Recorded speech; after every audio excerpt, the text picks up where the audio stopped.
Rod, how are you doing? Good to see you. Chairman?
This very important and significant signing ceremony of a Memorandum of Understanding between the People's National Movement and the Joint Trade Union Movement regarding trade unions in governance in Trinidad and Tobago. Let me first of all welcome members of the media, welcome all of you to this evening's engagement.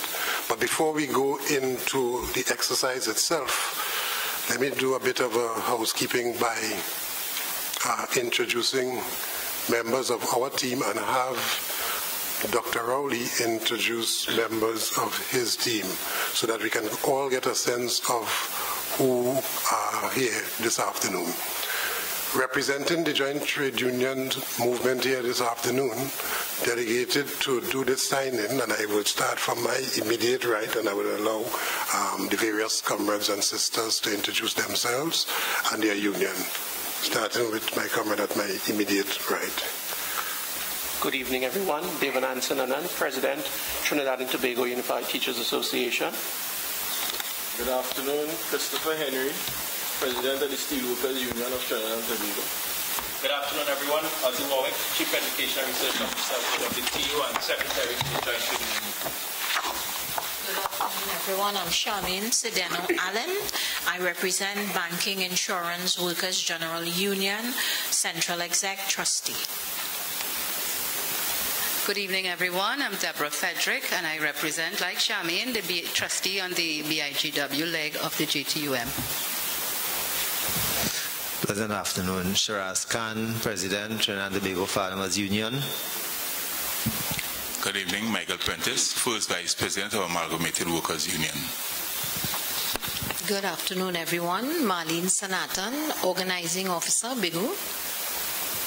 Good afternoon. My name is Satigajida Ines, Vice President of the Oilfield Workers Trade Union. Good afternoon, everyone. My name is Robert Benasia, President of the Industrial, General and Sanitation Workers Union. Good afternoon. My name is Cassandra Tommy of Amalgamated Workers Union. Good afternoon. I am Jennifer Julian, Executive Member of the Amalgamated Workers Union. Good afternoon, everyone. Michael Jordan, Industrial and General Sanitation Workers Union. Good afternoon, everybody. Anton Baron, Big Woo. Good afternoon, everyone. My name is Shadal Cabrera, and I also represent Banking, Insurance, and General Workers Union. Good afternoon, everyone. My name is Peter Morris. I'm the Assistant Secretary General at Seamen and Waterfront Workers Trade Union. Good afternoon. My name is Ram Kumar Narayan Singh. I am the Second Vice President of Steelworkers Union. Good afternoon. Marlon Brandon, representing Steelworkers Union of Trinidad and Tobago. Good afternoon, everyone. Raymond Huggins, OWTU. Good afternoon, all. Richard Lee, Trustee, Oilfield Workers Trade Union. Good afternoon, Colvin Jacob, Farmers Union. Good afternoon, Andrew Wiseman, Estate Police Association of Trinidad and Tobago. Good afternoon once again. I am Ansel Roger in the capacity of the leader of the Joint Trade Union Movement this afternoon. Good afternoon to everyone. Welcome, members of the media. My name is Keith Christopher Rowley, political leader of the People's National Movement and leader of the opposition, Trinidad and Tobago. Good afternoon, all. Franklin Khan, Party Chairman, People's National Movement. Good afternoon, everyone. Jennifer Beatties Primus, Labor Relations Officer, and also the Chairman of the Labor Relations Committee of the People's National Movement. Good afternoon, everyone. Ashton Ford, General Secretary of the People's National Movement. Good afternoon, everyone. I am Bernard Cropper, Vice Chairman of the Labor Relations Committee of the People's National Movement. Good afternoon, everyone. My name is Mr. Paul Mongolas, Secretary of the Labor Relations Committee of the People's National Movement. Good afternoon, everybody. My name is Lynette Ward, People's National Movement, representing the Women's League arm of the movement. Keith Toby, Member Labor Relations Committee. Afternoon, Douglas Williams, Member of the Labor Relations Committee of the PNM. Good afternoon. My name is George Tipina, member of the Labor Relations Committee. Good afternoon, everyone. I am Ronald Brayton, member of the Labor Relations Committee of the People's National Movement. Okay. Let me start by giving a background as to what brought us to this point.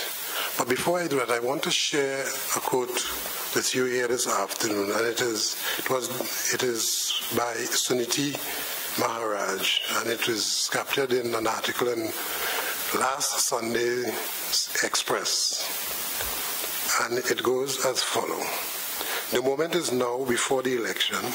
It is time to negotiate, not after, when constitutional arrangements and culture conspire to eliminate us from the power equation. So alien is this notion of negotiated interests that when presented with the platform of the CLICO policyholders group, the political leader of the People's Partnership described it as blackmail. One wonders whether she applies the same term to negotiations with the political financiers behind closed doors. It is a sign of our maturing democracy that interests are getting together to present their own manifesto to political parties. And another end of quote, and another quote, open. The time to question, evaluate, critique, negotiate, and extend public commitment is now. End of quote.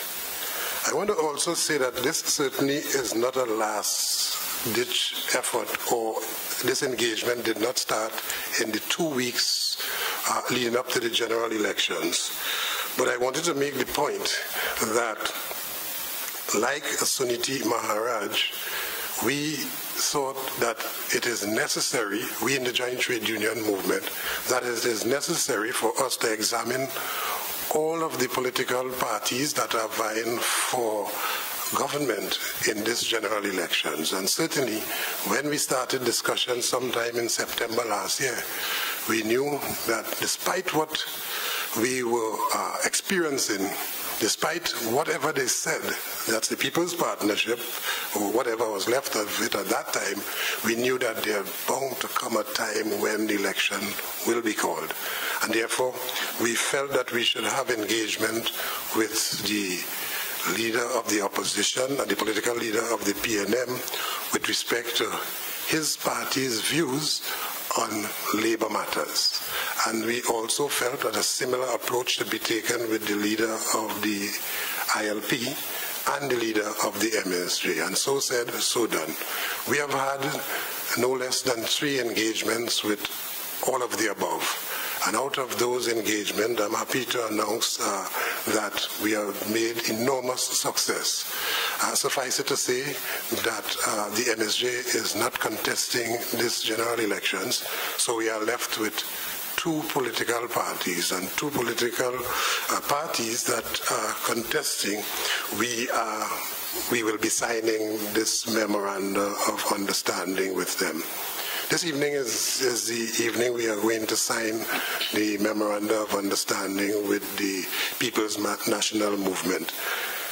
Insofar as our engagement is concerned, we had presented to the PNM, like the other parties, the trade unions' view, the joint trade unions' view on how we view trade unions in governance.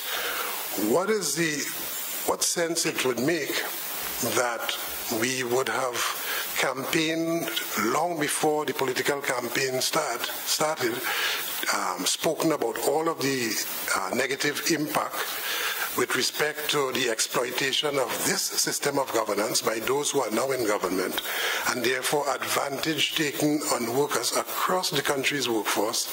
And then when election bell ring, we do not put our position forward. And it is on the basis of the absolute clarity we wanted to bring to that issue and to have us hear what is the PNM's position. We started that engagement, and I am happy to announce this evening that there isn't generally much difference in terms of what the Joint Trade Union Movement is saying and what the PNM is saying. Hence the reason why we can come to the point to sign a Memorandum of Understanding. I also want to say that for us in the Joint Trade Union Movement, and by the way, may I take the opportunity to describe this Joint Trade Union Movement. It represents a broad cross-section of trade unions across the country, and not only across the country, but in all of these sectors, and also represented in this JTUM is members of civil society organizations. So it does not restrict itself to one umbrella movement or the other, but rather seeks to have representation coming from unions and civil society across the country and in all of the sectors: energy, finance, agriculture, manufacturing, and so on and so on. Well represented, and I thought that we make that point to negate any naysayers that might seek to pigeonhole us in some corner or the other.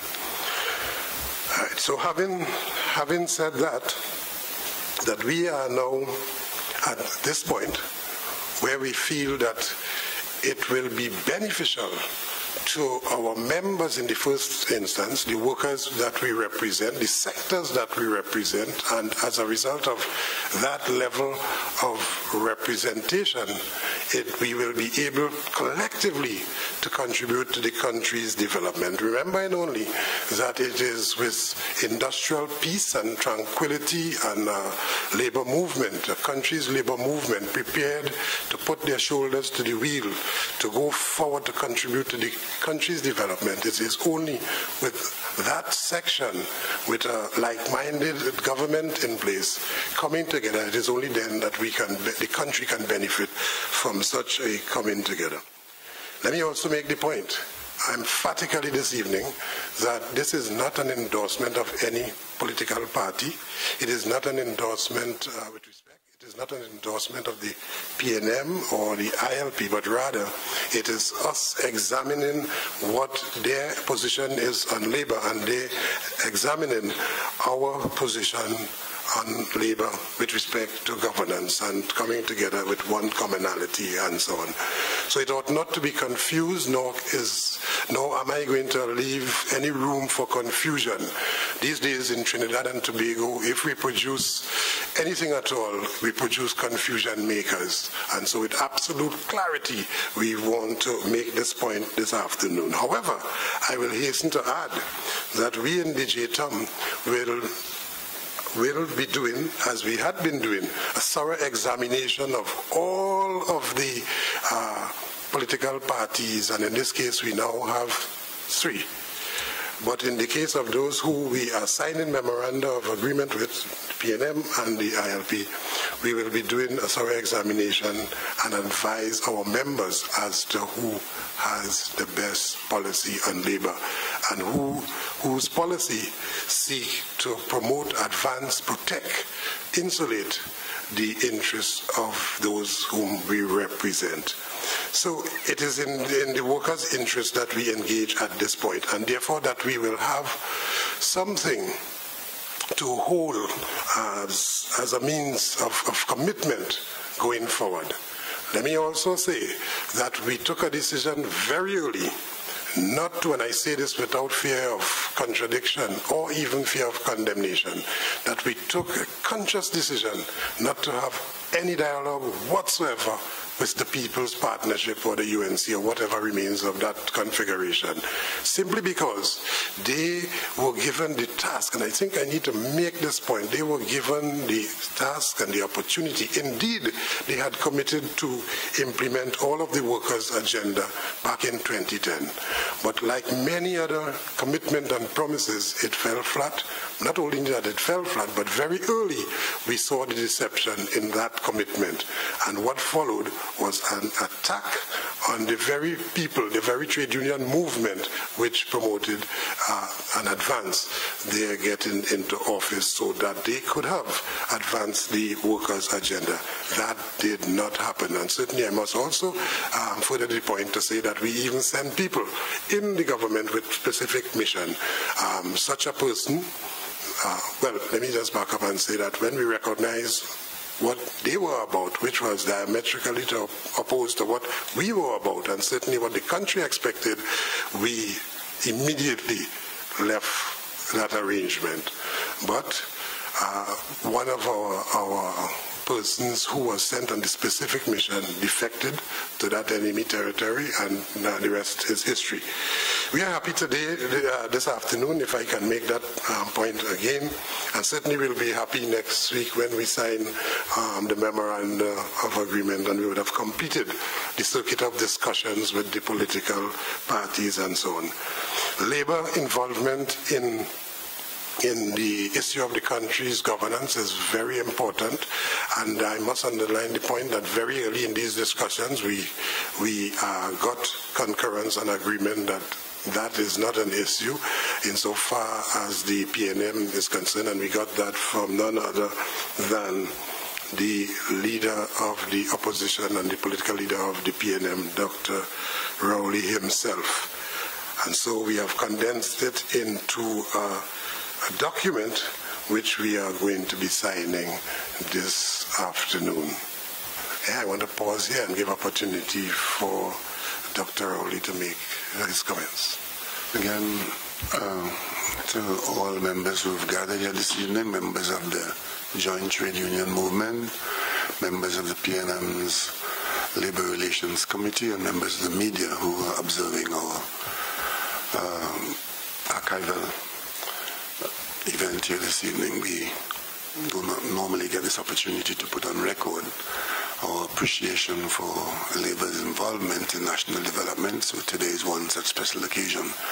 I simply want to point out that the people who are on my left here, beyond the chairman, they hold office and appointment in the PNM under our constitution, in which is to be found the Labor Relations Committee, which indicates or ought to indicate that even in the formation of the constitution of the PNM, which is going to be 60 years old this year, there is a recognition recorded that labor is an integral part of the national development that the PNM acknowledges. And wherever we've been, whatever we've done or have not done over the years, it is not too late to acknowledge that we have tremendous benefits to be gained as a country if labor is an integral part of the effort of national development. Good industrial relations and industrial peace are necessary ingredients in national development, especially where productivity issues exist, particularly in challenging times. And I must say here this evening, even as we do this, we are in increasingly challenging times. Some of the stories ahead of us, some of our own making, some beyond our control, portend that the future may not be as smooth and as rosy as we would like it to be. And under those circumstances, we of the PNM, who expect to be the government of Trinidad and Tobago, place great store in the benefits of the work that we've done in the last year or so. We've had the opportunity of sitting down with labor and thrashing out some of the thornier issues, and I must say that we have not seen eye to eye on every issue. There are some issues that we agree to disagree on because we come from different perspectives. Because sometimes on some of the issues, the government sees things from one perspective and by the national management, and the workers' representatives might see it in a different way. But there's an ingredient, there's a glue that is required, and that glue is called trust. And as long as government trusts labor to behave responsibly, and labor trusts government to behave fairly and with a commitment to all without special treatment, and that being the tenet of national development that we subscribe to, we believe that all of us can benefit and that we can come together and work even when there are strong differences of opinion, even on policy. Because it's not everything that we're going to agree on, but even when we don't agree on the specific issue, we must not disagree, that we must work together. In our manifesto, we've committed to the tripartite approach, where we would add to this gathering here this evening those who are investors in one kind or another, labor, the government, and the third party, the tripartite, which is the business community in their various forms. The business community may come in a variety of forms, but the bottom line is they form that third leg of the tripartite. And we expect to maintain this dialogue that took us to this point today. And I am trusting that the trust would be there, that we can all get the best out of this kind of arrangement for Trinidad and Tobago. Failing that, we, rather than being solutions to the country's problems, can become a problem in itself. We are sufficiently well informed, I would think, that labor in the 21st century might not be the same as it was in the 19th and early 20th century. And by the same token, governance in the 21st century might not be what it was at the turn of the last war. So we know that there are times when we have to view things differently. We of the PNM believe that, especially since the government has such a large reach within our economy, and there are so many people dependent on government policy, not the least of which are a lot of people who are represented by the various trade unions here this evening, that good governance is a prerequisite for improvement in the quality of life of the people of Trinidad and Tobago. And it's against that background that we have sat and discussed at length, and we have now reduced to writing the principles of what in effect is an agreement to work in a particular way. It's a memorandum of understanding. It's not a contract that says you are bound to do this particular thing. It's an understanding of principles. And when you read this document, I would be surprised if there are many people who will disagree with the principles embodied within. And it's against that background that we'll sign today, offering and committing to work in a particular way with labor and hopefully to be joined by business and together as people who are responsible for national development to work in a responsible way for an outcome that will benefit every single citizen in Trinidad and Tobago.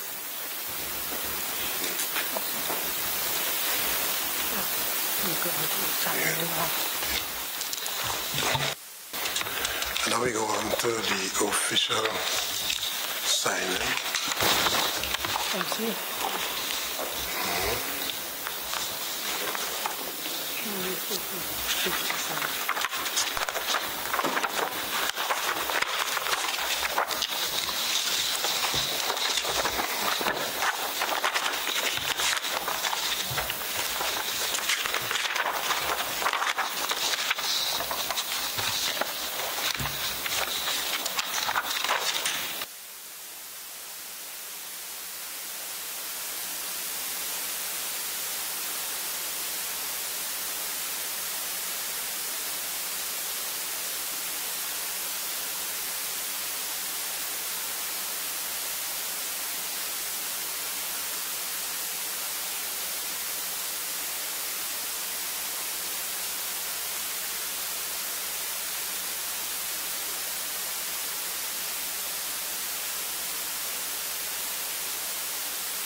Dr. Rowley would like to present you with 2 copies of the People's National Movement Manifesto.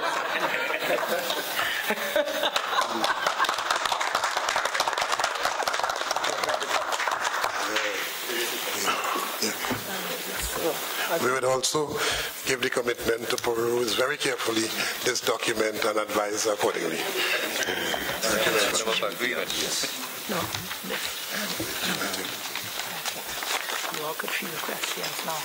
Yeah, any questions? Members of the media, the opportunity is here for any questions you may have.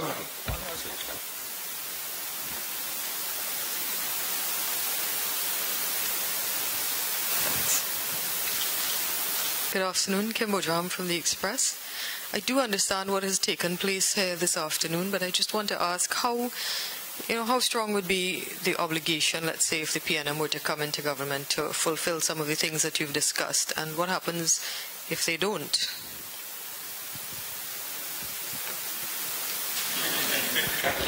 I'm going to answer the first part, and we'll give Labour the second part.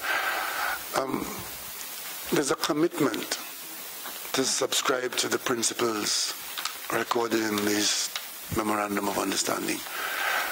It is every intention of ours to be guided in the conduct of public policy by the principles recorded therein. I think that we have to, first of all, understand that there must be a commitment to honesty and integrity and good governance. And guided by that, I think we would have very little challenge. We did make the point in earlier discussions that any prime minister or government who holds out the requisite respect for labor and the country's workforce, demonstrated, not just spoken, will be a prime minister and a government that will have little challenge in governing. We have to be very vigilant, as we normally do with any memorandum of understanding or collective agreement. Of course, this is not a collective agreement, but certainly the price of freedom is eternal vigilance. And I think that it has to do with the mutual respect for labor, and out of that we expect to be able to deal with any challenges that comes up. Remember, and that is a question that from our standpoint that will always provoke us to say that it was the level of deception that we identified very early that caused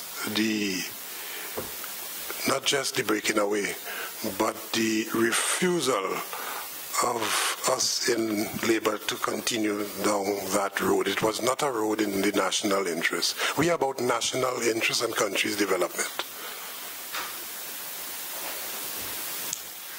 What has been the thing affecting workers, I'll just use the general term workers, in this country that the present government would have failed to address, that has been causing the labor movement the most anxiety that you all would have brought up in your discussions with these parties that you're signing with? Yeah. Well, remember we had produced a workers' agenda detailing not just workers' issues and collective bargaining and industrial relations act amendments and so on, but specifically what we signed here this afternoon, the issue of governance and what is trade unions' role and involvement in the country's governance at all levels of at the board of management of state enterprises and so on, parliamentary levels, at every level where decisions are taken in the country's interest. We have a lot to contribute, and in that regard, we felt that we were set aside, and that is what started the major problem. There was commitment to deal with issues of amendment to the Industrial Relations Act, issues to deal with the Recognition, Registration and Certification Board, timely negotiations. Now, Rome was not built in a day, we understand that. But if it didn't start, you could never finish. And therefore, theirs was the approach that they would attack. And that when we stood up and with clarity say, hey, you're going the wrong way. This is not what we signed up for. Certainly, this is not what was expected. Therein lies the problem and the confrontational approach, and I'm sure that there would be nobody here to disagree that this was the most confrontational government that this country has ever experienced, certainly that the labor movement has ever experienced. And let me just say that if there was never a commitment, there would never have been such high levels of expectation. There was a serious commitment to implement the workers' agenda, which some of them were part and party to. You have Rudy Indarsing, he's Minister of, what is the ministry he was at this time? Minister in the Ministry of Finance, and you had Minister MacLeod, himself the Minister of Labour, both of them contributing to the workers' agenda on that day, April 18, 2010, and taking on board the commitment to implement, going as far as sending him, I made the point earlier, MacLeod and Indarsing to ensure implementation. So you could well imagine what had happened to our feelings when we saw they taking another road.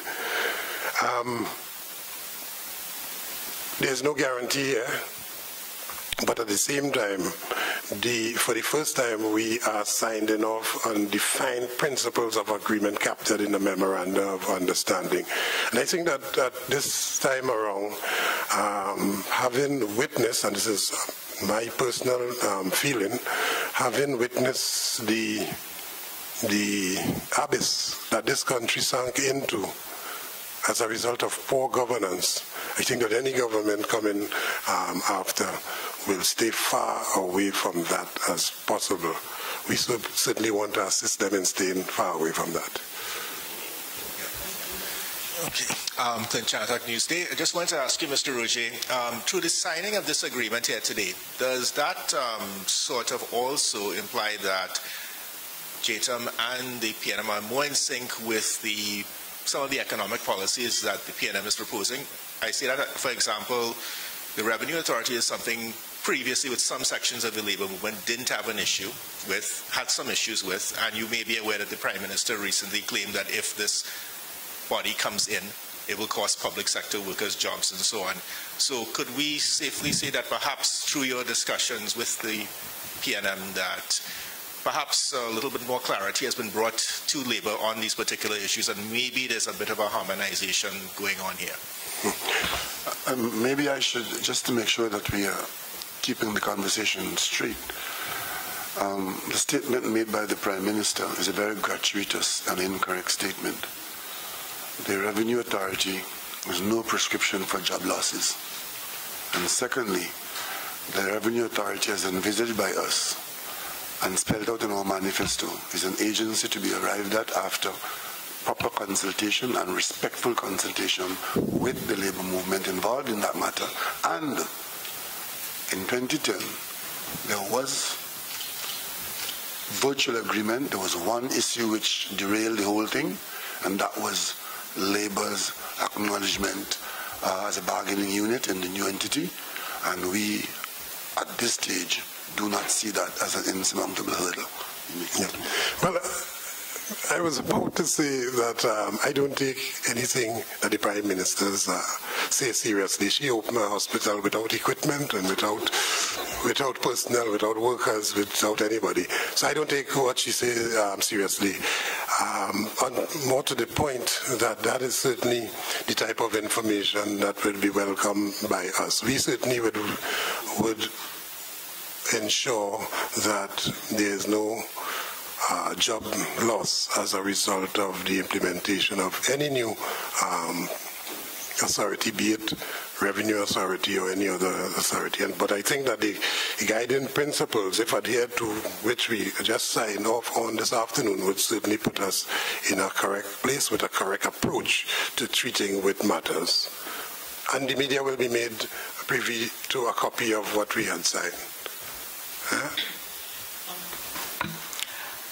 As an addendum to what Dr. Rowley has just said, I would want to remind that when the issue of the Revenue Authority came on the table, I was the president of the Public Services Association of Trinidad and Tobago, and we were in agreement with the whole philosophy guiding the Revenue Authority.